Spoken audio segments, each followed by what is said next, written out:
ओम नमो भगवते वासुदेवाय नमः। माघ महात्म्य का 19वां अध्याय।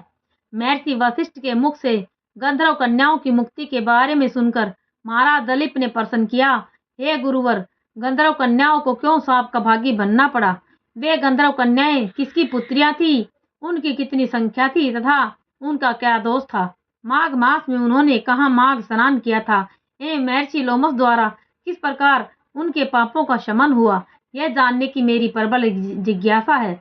महर्षि वशिष्ठ ने कहा, अत्यंत प्राचीन काल में कुबेर की हल्कापुरी में 5 गंधर्व भ्राता निवास करते थे। उनके नाम क्रमशः सुख संगिनी, सुशील, चंद्रकांता, सुप्रेम तथा सवरवेदी थे।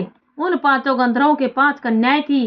सुख संगीति की कन्या परसोदिनी, सुशीला की सुशीला, चंद्रकांता के सुतारा, सुप्रेम के चंद्रिका तथा सवरवेदी की कन्या का नाम सुसवरा था। ये 5 ही गंधर्व कन्याएं अतुल्य रूप राशि से संपन्न थी तथा गायन, वादन एवं नृत्य कला में अत्यंत प्रवीण थी।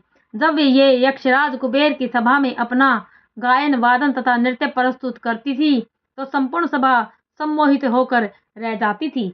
एक बार वैशाख माह में ये 5 गंधर्व कन्याएं गौरी पूजन के लिए सुंदर वस्त्राभूषणों से सज्जित होकर अपने वाद्य यंत्रों तथा वीणाओं को लेकर वन में गई।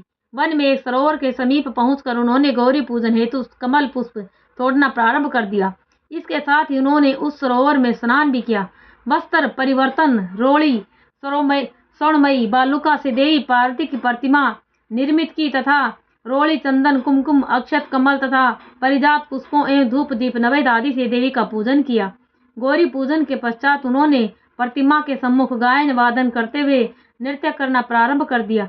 गंधर्व कन्याओं का गायन, वादन, नृत्य में अंग संचालन तथा स्वर प्रबंध अत्यंत मनोहर था। जिस समय ये गंधर्व कन्याएं देवी पार्वती को प्रसन्न करने हेतु नृत्य एवं गायन कर रही थी, उसी समय वहां स्नान करने के लिए महर्षि वेदनिधि के पुत्र आग्नेय आए। आग्नेय अत्यंत रूपवान थे। उनका सौंदर्य कामदेव को भी लज्जित करने वाला था। सौंदर्य के साक्षात अवतार आग्नेय ने मृगचर्म, उत्तम यज्ञोपवीत तथा कटी में मेखला धारण कर रखी थी। जब गंधर्व कन्याओं ने सौंदर्य के साक्षात अवतार ऋषि कुमार को देखा तो 5 उनके रूप एवं प्रभाव मंडल से सम्मोहित होकर उन पर आसक्त हो गई तथा विचारने लगी कि अतुल्य सौंदर्यवान युवक कौन है। उन्होंने नृत्य तथा गायन त्याग कर उन्हें टकटकी बांधकर निर्निमेष नेत्रों से देखना प्रारंभ कर दिया। सभी गंधर्व कन्याएं सम्मोहित और काम पीड़ित होकर विचार करने लगी कि कहीं यह रूपान पुरुष कामदेव तो नहीं। गंधर्व कन्याओं के हृदय दूषित हो चुके थे। उन्होंने सोचा, यह चाहे जो कोई भी हो, पर ईश्वर ने यहाँ इसे हमारे निमित्त ही भेजा है। जिस प्रकार सौभाग्यशालियों को अपने पूर्व सत्कर्मों के फल से कोष की प्राप्ति होती है, उसी प्रकार देवी भगवती पार्वती ने इसे प्रसन्न होकर हमारे लिए ही भेजा है। यह हमारा वर है।